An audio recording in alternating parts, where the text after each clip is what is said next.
Good morning everybody, or good afternoon depending where you're joining us, and welcome to Ask A Curator Day 2021. We're really excited to be involved in Ask A Curator Day again this year, and we're really quite pleased that we can actually be together at the museum to bring you Ask A Curator Day. I'm Belinda McMartin and I'm the CEO of the Museum of Fire. With me is Laura Anderson, who is our curator. And you probably have seen Laura's face a lot this week because we've been doing a week-long tribute to our curatorial team. During a lockdown, I guess they're the group that have probably been forgotten the most because it's hard to imagine what curators do while a museum is closed. So it's great that today we can talk about that. Thank you to everyone that has sent through questions, especially a big shout out to our Instagram followers. We've received a lot of questions on Instagram and we've actually received a few through our website. So we're going to try and answer as many of them as we can. If you do want to ask some questions, please pop them in the comments and we'll try and get through those as well. And if we don't, we will try and get to them afterwards. So good morning or good afternoon, I think it is now just after 12 o'clock, so good afternoon, Laura. The first question we have actually comes from Charlotte, and Charlotte wants to know that what is the favourite artefact you have handled? Well, it's quite funny. I guess I don't exactly handle it, but it is one of my favourite items. It's a fire engine, funnily enough. So the Dennis 250, a 1929 model in particular, holds a special place in my heart. A shout out to one of our volunteers who let me drive it earlier this year. So yes, that's my favourite. I think it's definitely worthwhile a shout out to our volunteers. We really miss having our volunteers on site. As a small museum, most of our maintenance, our grounds work, and a lot of the effort that goes into updating our displays, as far as the labour side goes, is actually our volunteers. And our volunteers also play a big role in the research and the curatorial side. So we really want to give a big send out and thank you to our volunteers. Thank you for your patience. We know you are all itching to get back in here. We want to have you back in here.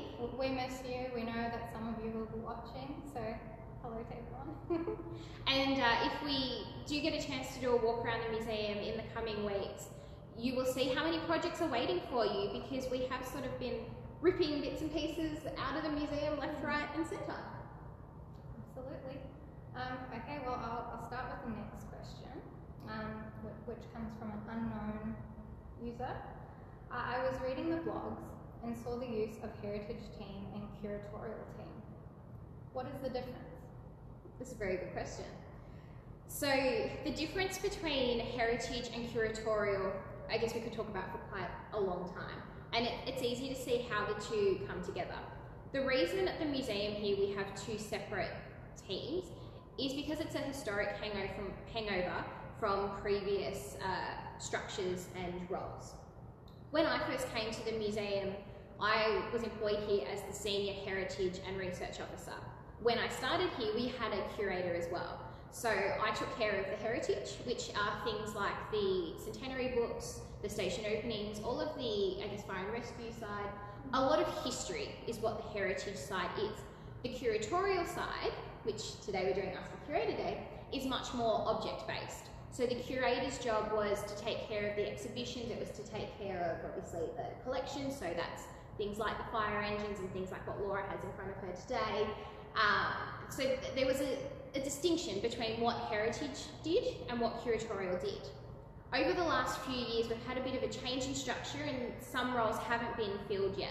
So at the moment, Laura is actually overseeing both our heritage and our curatorial team. Having said that, we do have a number of staff who are switching between the two teams depending on what projects we have, but there will be some that are specifically curatorial and some that are specifically heritage.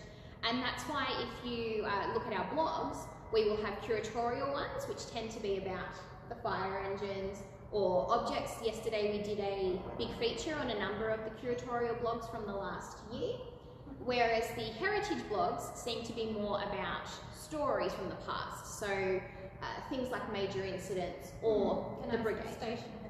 Station histories, definitely. So that's why we have the distinction. A lot of other organisations probably don't have that distinction. It all falls under the curator, which at the moment it does, but underneath Laura there's a separation between heritage and curatorial. So it's not always me writing the blog, sometimes I have volunteers or staff members doing that. Yeah, so we definitely have a great team that help put all of those together, and we're always looking for things to talk about. We have a lot of stuff to talk about, but quite often our blogs are put together based on things that you ask. So you never know, you ask a question and it sets off a chain and you may find that it turns into a blog. The next question that came through our website actually is, what is something that you want people to know when donating to a museum? So not specifically us necessarily, but to a museum in general. So for every item proposed, it goes through a full review. So an assessment is carried out to see what sort of provenance and significance the item may hold. It may or may not be accepted into the collection at that point in time. So it undergoes a full review process, and depending on the nature of the item, it's then put through to board as well. So it's not just one person making this decision, it goes through a full review panel. And I think it's important to understand that just because something is precious to you, it may actually have more significance remaining with your family than coming into a museum. For example, uniforms. That's where I was actually going to head. We can only have so many items. I think people tend to think that if it comes to a museum, it will come onto display. Most museums have most of their collection in storage, as we do. Some of our items are much harder to store. We have very large collection items, but we do have smaller items. When it comes to something like uniforms, we only take 1 or 2 examples of each type of uniform. So if a uniform is to be donated, it has to have very special provenance for us to accession it. And it has to be in perfect condition, because that's another part. Taking care of uniforms is very hard. Absolutely. With the natural fibres, definitely, of the old uniforms, which we spoke about over the weekend. But also piggybacking onto what Belinda said, the general rule of thumb in galleries and museums is that about only 5% of objects are put on display. So even though you may be very passionate about your item and it may deserve its own display, it likely won't go on display for some time.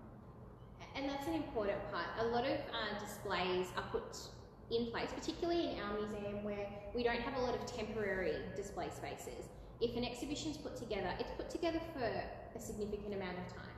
So unfortunately, just because you donate something doesn't mean it will be able to be displayed straight away. We do try where possible, but the whole point of a museum is preserving items for the future. So I think it's very important to not say, I don't want to donate it if it's not going to be on display. If it's a significant item and it should be in the museum collection, then we will definitely accept it. And who knows, maybe 50 years down the track, it may find its way into a display because it may be highly significant then. For us, it's about trying to work out what we need to take a snapshot of the past. On that vein, I think it's a good time to jump across to our next question, which has come from Jamie, who's over in San Francisco. So thank you for your question, Jamie. We love having an international audience. And the question is, can you tell us something in your museum collection that might surprise us? Something interesting that we might not expect? And as this was a pre-asked question, Laura's had a good chance to get some things out. So I think I might actually stand up for this. This is quite a new item that we've received just this year. It hasn't undergone its full accession process yet, but it will receive a full catalogue record in time. So, hopefully you can see this quite well. This was one of the New South Wales Fire Brigade's wetsuits that were produced in 1991.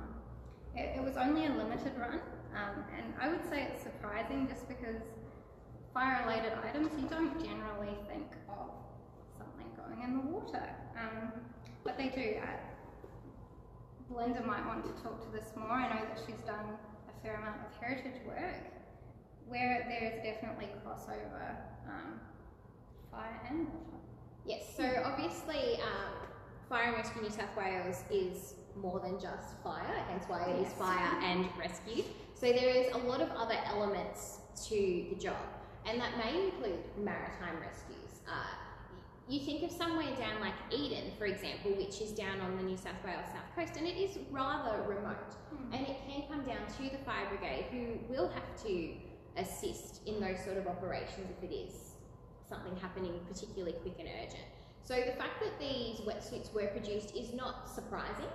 I have to admit, when Laura and I were discussing this earlier, and I said, what is an item? And she mentioned that the wetsuit had been donated.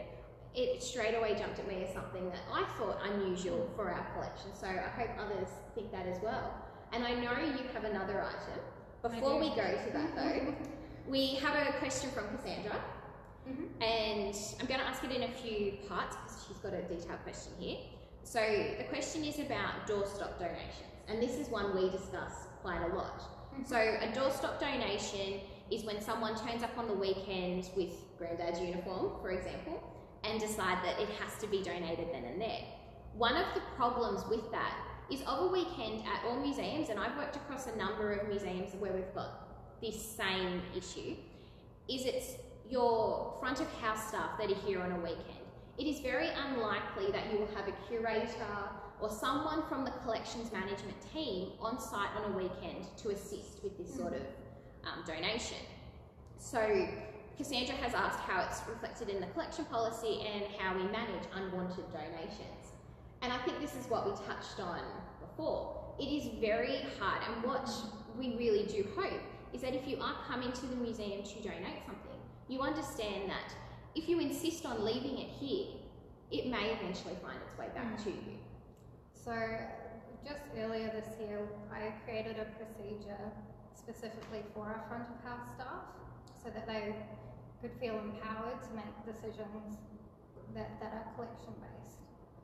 So they can refuse if they do not feel comfortable accepting items, and they can always refer them on to me. Alternatively, they can also accept them with a proviso that they will undergo that full review assessment. Yes, so I think that's it for me. It's a very tricky topic, and I know anyone else from museums that is watching this will completely understand. I think the best way I can describe it is, would you turn up to the Australian Museum with a dinosaur fossil or something that you found? You probably wouldn't. You would call ahead. So definitely call ahead. Call, email. Make contact first, please. Now, you have another item in answer to Jamie's question. Well, yes. So when I saw Jamie's question pop up, and hello friend, it's always nice chatting to you. I thought of two items. Obviously the wetsuit, but also a chip packet. So a potato chip packet. Which I have to say, when Laura said to me we had a chip packet in the collection, I was a little bit shocked. So I can tell that this item has been accessioned at some point due to the fire engine that's on the front here. So this is a 2014 Tyrrell's Crisp chip packet, and the motor that is shown on the front is from the Girling Motor Manufacturing Company. It is a #1 demonstration car, I believe 1913, just off the top of my head, but it doesn't have much of a connection with our present policy. Yes. So at some point this may be deaccessioned, but it's something to show you. It's an interesting item, and one of the stories we put together back at the start of lockdown, when we thought we were only going to be in lockdown for a little bit of time, was about a postcard that we'd found in the collection that was from Disneyland. And as someone who loves Disney, I thought it's a great item, but how does it relate to our collection policy? So we do have a specific collection policy. You can see it on our website. And the chip packet here is a perfect example of how does that fit into our collection policy. over the years, what tended to have happened here at the museum was anything with a fire engine on it was accessioned into the collection. Whether it was English, American, German, it doesn't matter where it came from, or it didn't matter what it was. If it had a fire engine, it came into the collection. And that's really, I guess, led a lot of conversations that Laura and I have been having about what we collect and how we collect it in line with the policy. And we are undergoing a full audit of our collection. As you can imagine, it will take some time, but we're slowly progressing through that. It's probably a good time to segue then into a question that was asked on the weekend about, it was a History Week question, and we thought we'd leave it to today because it was more of a curatorial topic than a History Week topic. And the question is, what is the difference between hoarding and collecting? As you can see here, there's a fine line. This is a good example of hoarding and collecting. Yes, but what I would say is for collecting, it's with a purpose in mind. Hoarding is more trying to collect everything and everything. I think hoarding is you hang on to something even if there is no reason behind it. I think at home we all have our own collections. I know because I'm someone who's trained in collecting, if I'm going to collect something, I'm going to collect it pretty well. Before, when we were having this discussion, I was trying to think of an example that people at home can relate to. Something random that I have collected over the years that I didn't realise how many I had accumulated is games of Monopoly. Now, I grew up loving Monopoly, I still do, but when I moved house I realised how many I had collected. But every single one I had collected was for a reason. It was something related. So for example, we had Penrith Monopoly earlier this year, which I acquired because the museum was on it, but also working here, I had a connection to it. There are thousands of Monopolies out there. If I just simply started getting everything to do with Monopoly without a particular theme in mind, you could see that as hoarding, whereas my collection has a theme behind it and it's related to me. It's targeted. It's targeted collecting, whereas hoarding isn't targeted. Hoarding is just saying, I'm going to hang on to this in case I need it tomorrow, but tomorrow never comes. So that's probably the best way. We could go on about this one for quite a while. We do have some questions that have come through. Okay. So one of the questions here from Carla is, do they display items that have survived a fire? Yes. And for example, her question is about the 2019-2020 fires, and for example, having a fire truck that may have been impacted, which I'm thinking is similar to like at the 9/11 museum there, they've got the fire truck in there. We would love to definitely have an updated bushfire exhibition that talks to the 2019-2020 bushfires, because it was such a devastating event for the nation. I have been following other organisations that definitely have done very well in collecting this part of history, for example, a melted telephone box. But it's something that we slowly have to build up over time so that we can, of course, display. But definitely a fire truck. We do actually have a small display of items that have been impacted by fire. We have the helmet. Yes. That it shows the impact of, this is an older helmet, it's not one of the current style helmets, but what can happen if a firefighter finds himself under direct fire. I believe it was an oblieve, is that correct? Oblivion? Yeah. I've got a Kiwi accent. I believe so, it was quite a few years ago. So we do have some items that have come through a fire, but obviously to get those, it depends on who is at the scene at the time, and whether they can get their hands on it, and whether they even think about bringing it back to the museum. A lot of our collecting depends on who is there at the time. So we're trying to train firefighters as well to be aware that what's happening today is history tomorrow. So if they don't collect it now, and we're not there to collect it, who's going to bring it back to us? We have another question that is for you, Laura, and it's from Vanessa.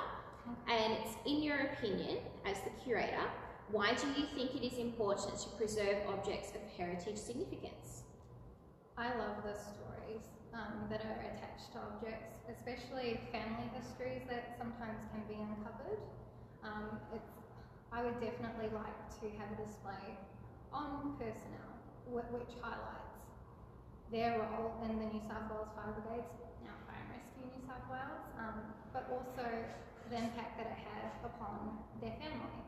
So for example, when I was talking to the McKinnon family earlier this year, who we've done a blog post on, when I spoke to one of the granddaughters, she spoke about how they had lived on top of a fire station, which is it happened quite often. And I love hearing those stories. I love being able to tell those stories on behalf of families, and yeah, that's my favourite part.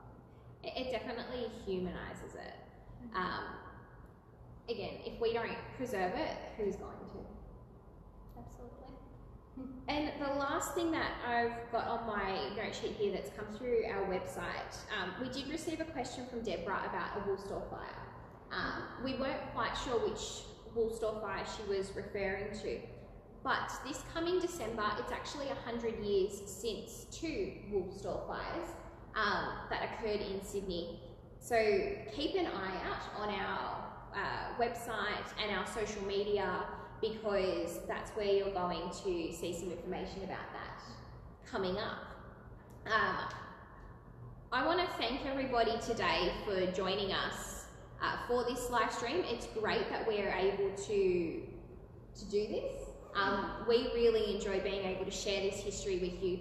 We know that it's been really hard during lockdown, and what we've been really trying to do is engage with the audience out there. So thank you for giving us your time today, and for those that are watching it later, if you do have any questions, please still ask them and we will answer them. We're trying to get through everybody's questions. In front of me you will see a lovely little box that one of our team have created, and we're going to leave that as a bit of a surprise. Tomorrow, if you look at our social media, you'll be able to see what's inside the box. So thank you very much everyone, and have a lovely rest of Ask a Curator Day. Did you know that we have almost 75,000 photographs in our collection? This does not include negatives, slides, or digital accessions, which fall under a different category. So to my right, you will see a range of folders. All of our physical photographs are kept inside of these folders and housed within polypropylene sleeves to ensure their longevity into the future. Thanks for tuning in. I'm dialing in from one of our many storage areas. As you can imagine, fire engines do require quite a lot of space, so we do need a lot of storage. In saying that, I am going to introduce one of our smaller items, which is also a fire engine. So this 1983 model, which was produced by Lido in England, is one of the Days Gone series models that was produced during this period. As you can see, it is inscribed with Luckhurst County, and one of my favourite things about it are the